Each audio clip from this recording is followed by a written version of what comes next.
It gives me immense joy and a deep sense of pride to be here with you today at St. Xavier College, Jaluke, for this 22nd Biennial General Conference of ANSHU.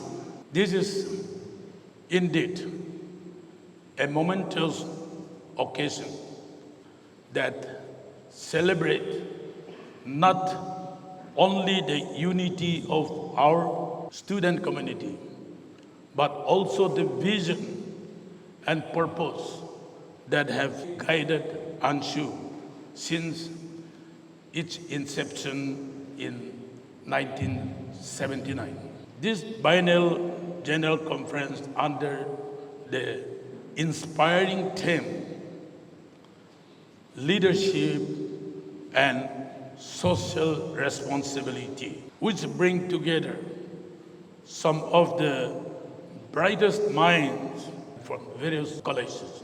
It is heartening to see students, teachers, and young leaders from different corners of Nagaland come together under one banner to reflect, to learn, and to chart a course for a better future. Today's program, with the dedication of the smart classroom, which I have inaugurated a few minutes ago, the monolith and the unfurling of the Union flag symbolizes the evolution of education in Nagaland. I would like to remind all of you about this smart classroom which we have inaugurated after a prayer offered by a sister. Till recently, my wife was the only guide for me every day, in everyday activities. To go to bed, my wife used to tell me, time to go to bed, time to wake up, time to go for your meeting. All this guide is led by my beloved wife only, because she is always with me. But today, with the improved technology, I don't require her service. It is not that I'm going to divorce her, but I don't require her service. Why? We have smartphone. We have smart watch. My smart watch is my guide now. When I sit for too long, my smart watch will tell me that you have to stand up once. So I stand up and walk around. When it's time to go to bed, my smart watch will tell me that it's time for you to go to bed. It's time for you to wake up. See? It's time for you to walk, morning walk. So I have fixed how many steps I should walk in one day, how many kilometers. All these are recorded, and my watch, smart watch, announced that you have covered 2 kilometers, 3 kilometers, you have covered 5 kilometers. And you have taken 6,000 steps, 7,000 steps, like that. So we have to live along with the change of technology. Even in your classroom. Now we have inaugurated, and I think the principal will pick up how to use this smart classroom with your tools, not with your hand or with your traditional method, but your tools will guide you and lead you. So this is how we are living, and we are following along with the improved technology in today's world. Each of these elements we dedicated today carries deep significance. One, the smart classroom reflects our collective determination to equip our students with tools that meet the needs of the 21st century. That is to bridge the gap between traditional learning system and modern innovation system. It is a step forward toward digital empowerment and educational excellence. Number two, the monolith is a reminder of Anshu's rich legacy that will stand as a symbol of endurance, unity, and resilience. This monolith will remind us that great institutions are not built overnight, but through the hard work, sacrifice, and vision of many generations. Three, the unfurling of the Union flag, Anshu's flag, reaffirm our shared commitment to educate, to service, and to the unity of the student community across Nagaland. Since its establishment in 1979, the old Nagaland College Student Union has remained a pillar of unity and advocacy for students across our state. Guided by its motto, unity is strength, Anshu has championed causes that uplift the students and strengthened education in the state. Your history is one of commitment, courage, and conviction. You have stood firm on issues of educational reform, transparency, and for student welfare. I must congratulate the President of Office Bearers for upholding the torch of the past Anshu, what they have done. Anshu's leadership has always embodied what true student activism should be, not confrontation, but constructive collaboration, not division, but dialogue and partnership with other friends. I commend your efforts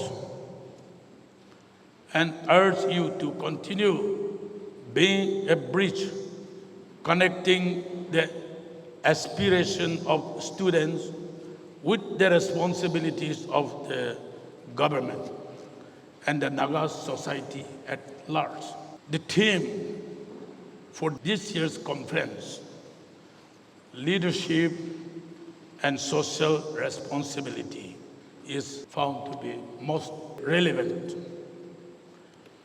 In my 4 decades in public life, I have learned that these 2 concepts are the twin pillars upon which any prosperous society is built.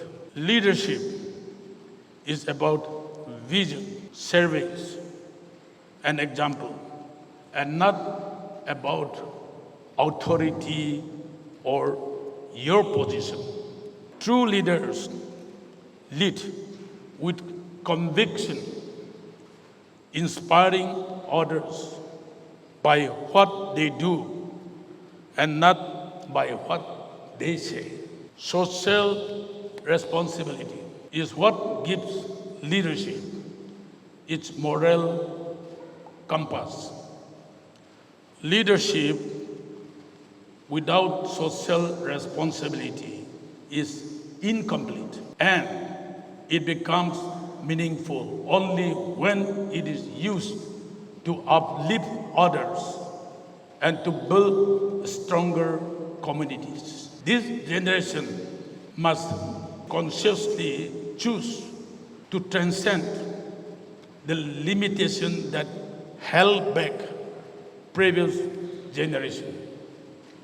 And one factor which I would like to dwell on for you to give it a serious thought is about tribalism in Nagaland. It is the single greatest hindrance to the growth and prosperity of our state. So the onus is on the youth of today to be the antidote to this vice. The local population of Nagaland is estimated around 16 to 17 lakhs only.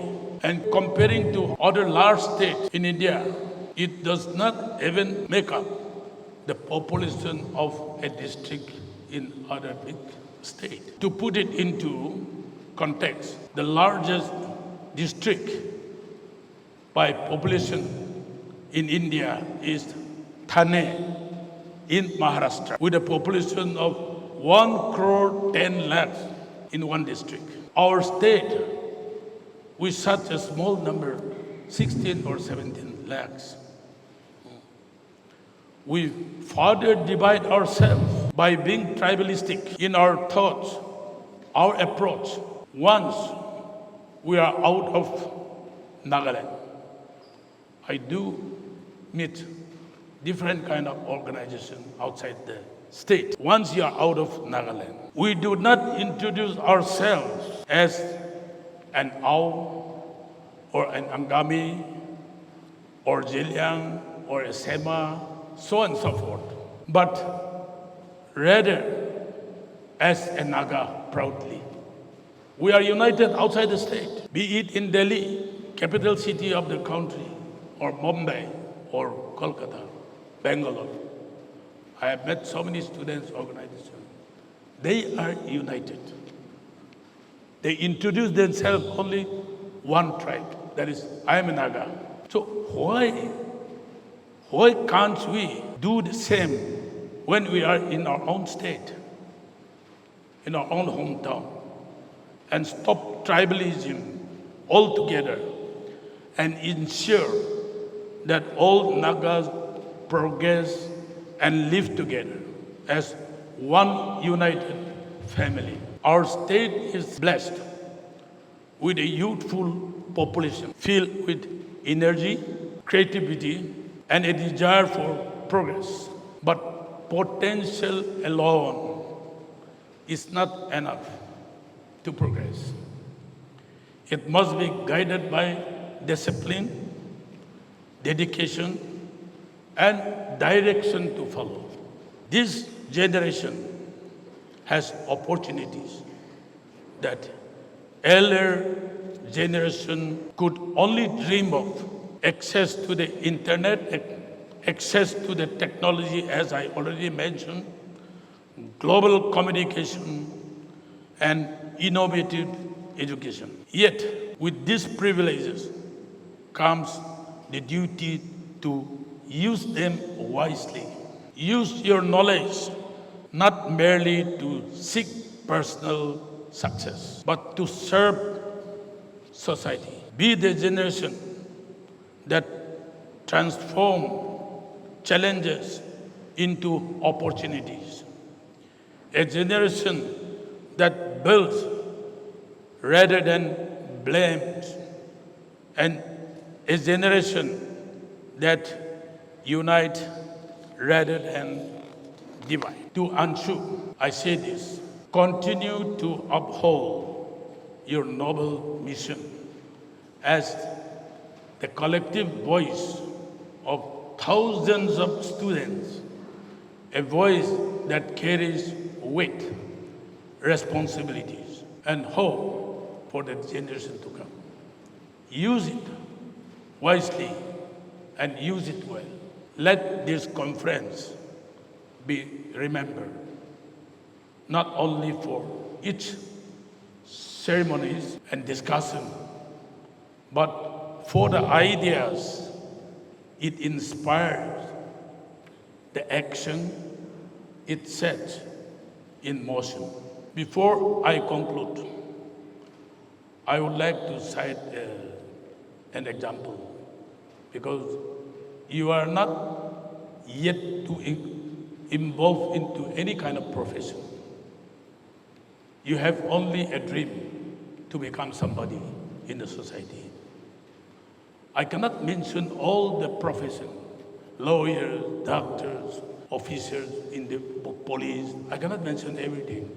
But I want to tell you that to run the state or to run a country, to govern the country, there are three important power stations that we should always keep in our mind. One power station is legislature, elected member, be it MP or MLA. Legislative power, we call it. Legislature will decide policy matter for the whole country, for the whole state, the assembly or parliament. Decision, highest making body. This is legislature in a governing system.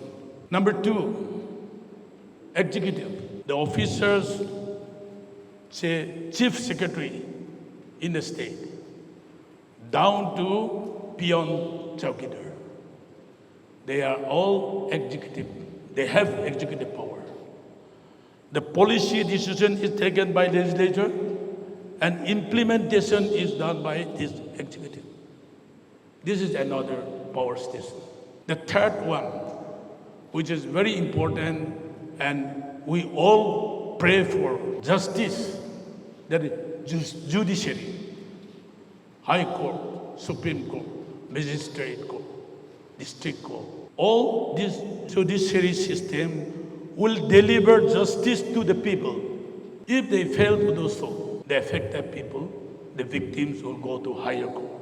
And huge expenditure will be incurred for the poor people. And the poor people cannot afford to go to high court. So they leave it like that. So we, the students, you are going to be one of these three power stations. These three functionaries, the power station, we cannot avoid in any state you live in, any country you live in. I'm talking about democratic system. Other unitary dictatorship, I'm not talking about that. I'm talking about democratic country, democratic state, democratic functioning system. So this we must keep in our mind as we proceed further towards your dream or vision. And to every student here, remember, leadership does not begin when you hold an office. It begins when you choose to take initiative. Each of you can lead in your classroom, in your communities, and in your everyday choices. Be leaders who serve before the sick. Be citizens who build before they demand. In the famous words of US President John F. Kennedy, ask not what your country can do for you. Ask what you can do for your country. The former US President John F. Kennedy has left this legacy behind. And every country, every citizen appreciate these words. So we should also remember this word as we pick up any profession in the days to come. In conclusion, may this 22nd Biennial Conference of all Nagaland College Student Union become a turning point, one that inspires a new generation of Naga youth to lead with wisdom, act with compassion, and dream with courage. Let this conference be a moment of transformation that will make Nagaland strong. My dear friends, let us all work together to build a Nagaland where every young person has the opportunity to learn, to lead, and to live with dignity. Thank you, and may God bless you all. Kuknali.